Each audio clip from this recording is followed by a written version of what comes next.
प्रश्न है, यदि ए तथा बी समीकरण A X square minus A square X plus A B के बराबर 0 के मूल है, क्रमशः ए तथा बी का मान क्या है? ए और बी क्या है? इस समीकरण के मूल है। अगर इस समीकरण के मूल है तो मूलों का योगफल क्या होगा? ए प्लस बी बराबर क्या होता है? माइनस बी अपॉन ए। और माइनस बी अपॉन ए, तो बी क्या है? एक्स का गुणांक है। एक्स का गुणांक यहाँ पे क्या है? Minus A square. तो माइनस और माइनस तो प्लस हो जाएगा, ए स्क्वायर अपॉन ए क्या था? एक्स स्क्वायर का गुणांक, जो कि एक्स स्क्वायर का गुणांक क्या है? ए है। ऐसे ऐसे होती है ये इक्वेशन, देखो ऐसे A X square plus B X plus C बराबर 0 होती है। उसकी जगह इसने क्या दिया? A X square minus A square X plus A B बराबर क्या दिया? 0 दिया। तो ये ए की वैल्यू कैपिटल है और बी की वैल्यू माइनस ए स्क्वायर है और सी की वैल्यू ए बी है। ये आ गई। तो अब ये ए से ये तो कट गया, ठीक है। तो ए प्लस बी बराबर क्या हुआ? ए आया। तो ए से ए कट गया तो बी बराबर क्या रहा? 0।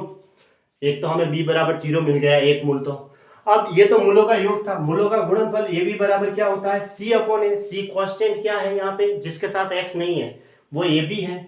और ए क्या है?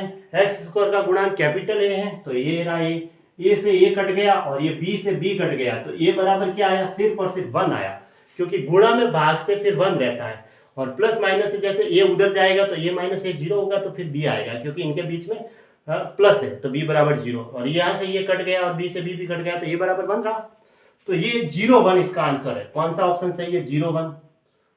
1 0 है और 0 1 है।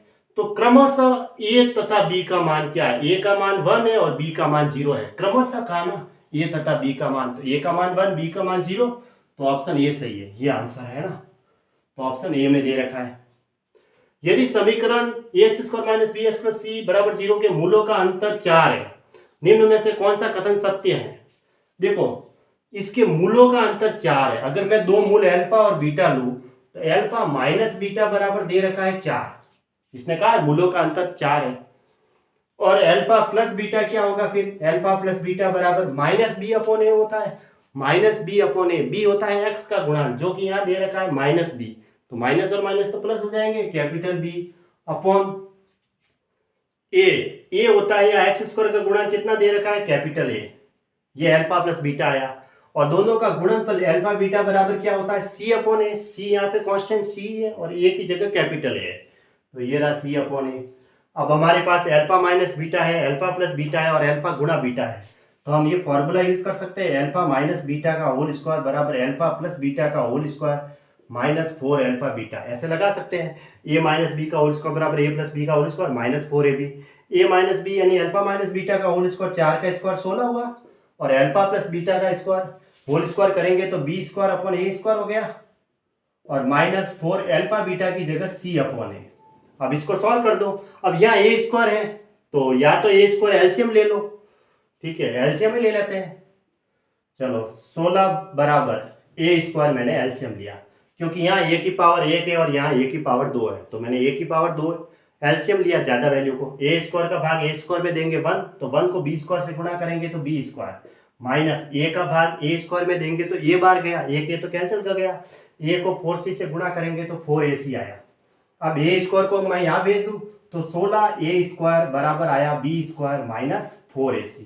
मुझे ये मिला बी स्क्वायर माइनस 4ac बराबर ये 16 ए स्क्वायर बराबर बी स्क्वायर माइनस 4ac। तो 16 ए स्क्वायर तो आ रहा है कहीं ना कहीं, देखिए, हाँ, बी स्क्वायर माइनस, देखो इसमें कौन सा ऑप्शन मैनेज होगा? बी स्क्वायर माइनस 16 ए स्क्वायर करो, ठीक है। बी स्क्वायर ये है, 16 ए स्क्वायर को उधर भेज दो, क्योंकि इसमें भी बी स्क्वायर माइनस 16 ए स्क्वायर दिख रहा है।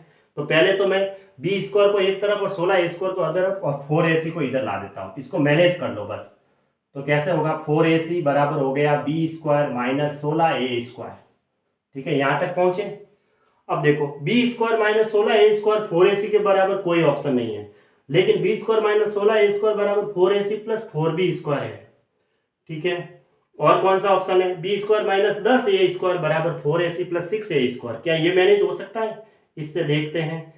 हाँ, देखो 16 ए स्क्वायर को मैं लिख देता हूं 10 और 6, यानी कि 10 ए स्क्वायर और 6 ए स्क्वायर, माइनस का 10 ए स्क्वायर और माइनस का 6 ए स्क्वायर, माइनस का 16 ए स्क्वायर हो जाएगा।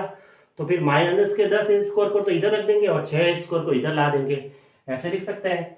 4ac बराबर हो गया बी स्क्वायर माइनस के 10a² माइनस 6a², ऐसे लिख सकते हैं।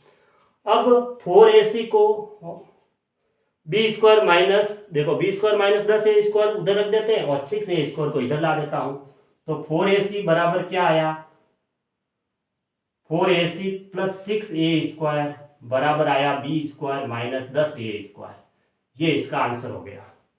तो ऑप्शन बी सही है।